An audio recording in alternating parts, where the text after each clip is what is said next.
In remarkable moments, the TAST or taste hypogram appears in the poetry of William Shakespeare and John Milton. The importance of the phenomenon is not that 4 letters can occasionally be extracted from 4 lines. That would be little more than a curiosity. What matters is placement. TAST appears at moments when the poetry is already confronting judgment, desire, transgression, corruption, and consequence. The form is therefore inseparable from the passage in which it occurs. Shakespeare gives us a particularly concentrated instance in Sonnet 35. Spell TAST in these lines. Thy adverse party is thy advocate's, and 'gainst myself a lawful plea commence. Such civil war is in my love and hate, that I an accessory needs must be. TAST. These 4 lines occupy the center of an extraordinary moral reversal. The speaker has been wronged, yet becomes the advocate of the person who has wronged him, the beloved whose sensual fault initiates the compromise. He commences a lawful plea against himself. Love and hate are no longer simple opposites, but combatants in a civil war. By defending the beloved's fault, the speaker becomes an accessory to it. The poem has turned judgment inward. The position of TAST is therefore remarkable. TAST is not an arbitrary sequence of letters. It is an historical form of the word taste, a form demonstrably used by Milton as well. And taste is precisely the language of perception, a discrimination. To taste is to distinguish. To exercise taste is to judge in Sonnet 35. However, judgment has become compromised by love for the female beloved's fault. The speaker knows the transgression that cannot judge the beloved without simultaneously judging himself.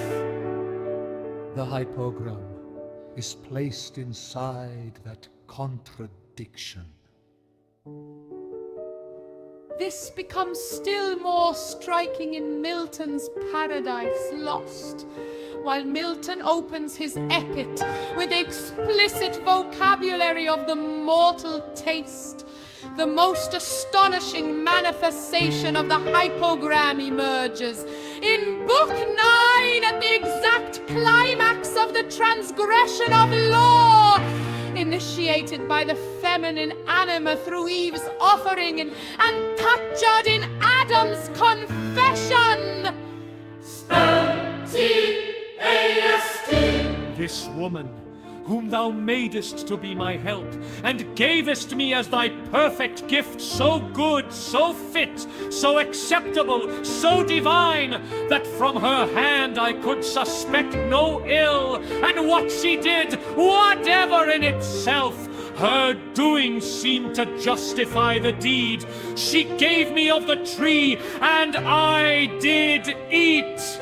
TAST. Here the acrostic is not hidden at all in its architectural deployment. The initial letters of the line spell out TAST precisely at the moment of the transgression of law through taste, which has been initiated by the feminine figure Milton anchors, whose foundational moment of disobedience through this structural acrostic, bridging the overarching concept of the fall with the immediate, intimate rationalization of the human act led by the woman. Shakespeare's Sonnet 35 and Milton's Paradise Lost are separated by genre and ambition. but they meet at a profound linguistic point. In Shakespeare, TAST appears structurally at the moment when judgment turns against itself on account of the beloved female's fault. In Milton, the TAST acrostic appears explicitly at the heart of Book 9 at the moment when the transgression of law through taste, initiated by the feminine anima, becomes absolute. The correspondence is not that the two poets are making the same argument. They are not. Shakespeare is composing a 14-line cyclotodrama. Milton is constructing an epic theology of disobedience. What connects them is something more exact. The relation between the word, its position, and the pivotal role of the feminine in initiating the breach of law. This is what makes the concept of the hypogram useful. A hypogram need not be treated as a secret message. It need not be decoded.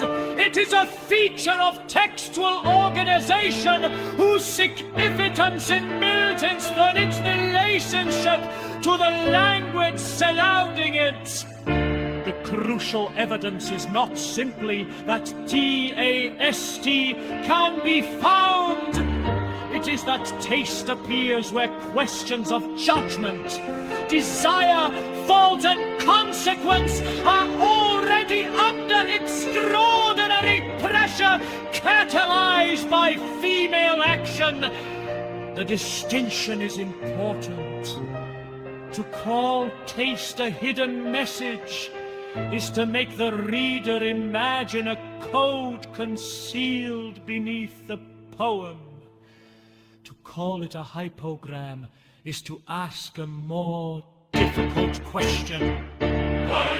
Why these lines? Why at this moment? And what does the resulting